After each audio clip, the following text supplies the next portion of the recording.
O God of War novo foi lançado faz um tempinho e conseguiu fazer uma tarefa muito difícil: criar um jogo diferente em todos os sentidos e ainda muito bom. Ele toma várias liberdades em se reimaginar em um estilo completamente diferente de jogabilidade e narrativa, e isso acaba sendo perfeito para contar a história de um personagem que também já não é mais o mesmo de antes. Eu quero tentar explicar aqui porque eu acho que esse God of War é o melhor jogo entre todos da franquia, mesmo apresentando um Kratos que já saiu do seu auge e divide bastante protagonismo com outro personagem. O God of War é e sempre foi a história do Kratos, e o jogo sempre foi capaz de moldar seu estilo ao personagem. No caso dos 3 primeiros jogos, esse estilo já é bem famoso: agressividade frenética, violência constante e vingança que alcança praticamente todo mundo. A história meio que encontra o ápice lá pelo 3º jogo. A vingança que o Kratos está tentando realizar finalmente chega em Zeus, o deus de todos os deuses e possivelmente a forma de vida mais elevada e poderosa que o universo do jogo nos apresenta. Nos é contado no jogo que os deuses já não são as figuras utópicas e benevolentes que eles aparentavam ser no primeiro jogo. Na verdade, eles provavelmente eram sim, mas foram corrompidos pelas coisas que são soltas quando Kratos abre a caixa de Pandora. A gente é apresentado para deuses que são extremamente decadentes, em queda, como se estivessem apodrecendo.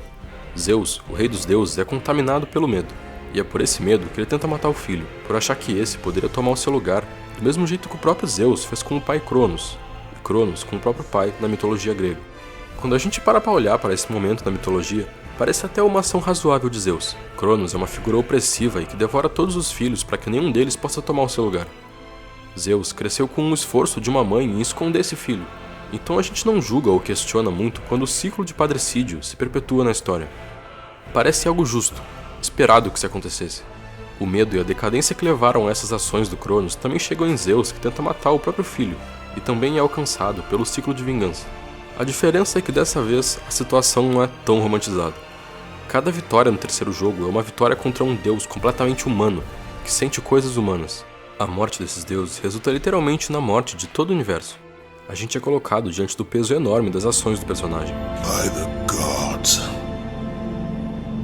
what have I become? Death, the destroyer of worlds. Essa frase é do Oppenheimer, o homem que inventou a bomba atômica, e essa é uma das entrevistas mais fortes que eu já vi. A culpa sentida por ele é extremamente evidente, e o contato visual mostra o olhar de um homem vazio. No jogo, a gente vê um Kratos com um peso parecido nos ombros, alguém responsável por abrir a caixa de Pandora para o mundo. Para quem não sabe, a caixa de Pandora é um artefato da mitologia grega que foi dado por Zeus a Pandora. Ela teria recebido a ordem de jamais abrir a caixa, mas por curiosidade ela abre, e deixa escapar, entre aspas, todos os males do mundo. Eu digo entre aspas porque não é especificado exatamente quais males. A única coisa que é especificada é que a Athena também teria colocado na caixa uma coisa positiva: o sentimento de esperança.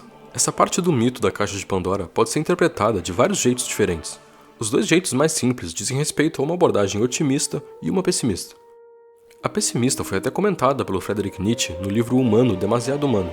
Segundo ele, Zeus não queria que o homem jogasse sua vida fora, independente de quanto mal houvesse no mundo. A esperança seria uma forma de evitar o suicídio diante de um mundo corrompido, uma esperança falsa, que basicamente só prolongaria o sofrimento humano. Na versão mais otimista, a esperança seria uma espécie de luz mesmo diante de toda a maldade do mundo. Algo que existiria sempre, independente do caos que o universo alcançasse.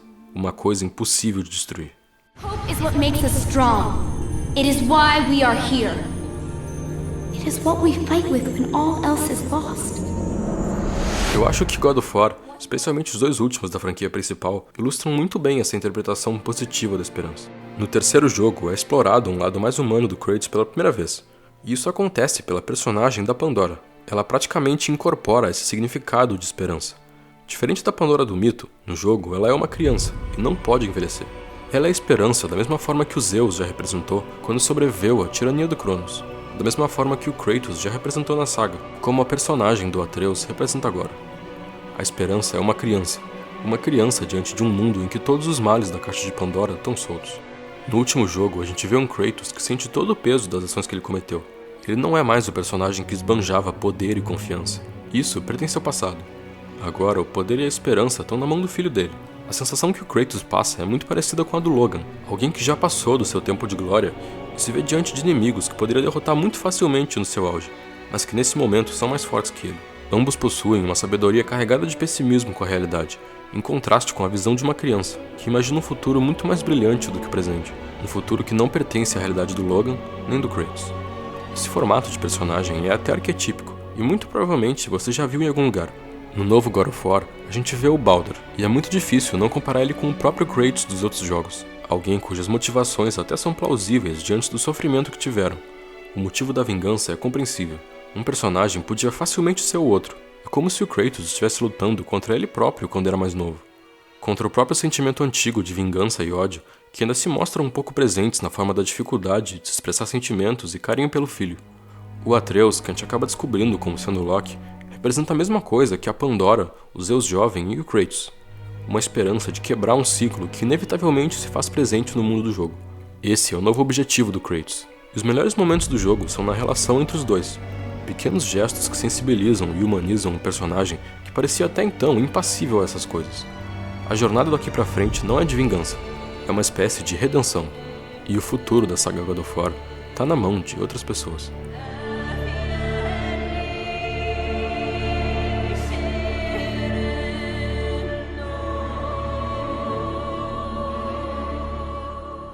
Eu sou o Otávio e o vídeo de hoje acaba aqui. Pessoal, o Humano Demasiado Humano que eu recomendei no vídeo é uma leitura muito boa mesmo, e eu vou deixar o link aí na descrição. Comprar por algum link nosso ajuda a gente a manter o canal vivo. Também, se possível, deem uma olhada na nossa campanha de apoio, é muito importante pra gente. Obrigado pela atenção e até mais.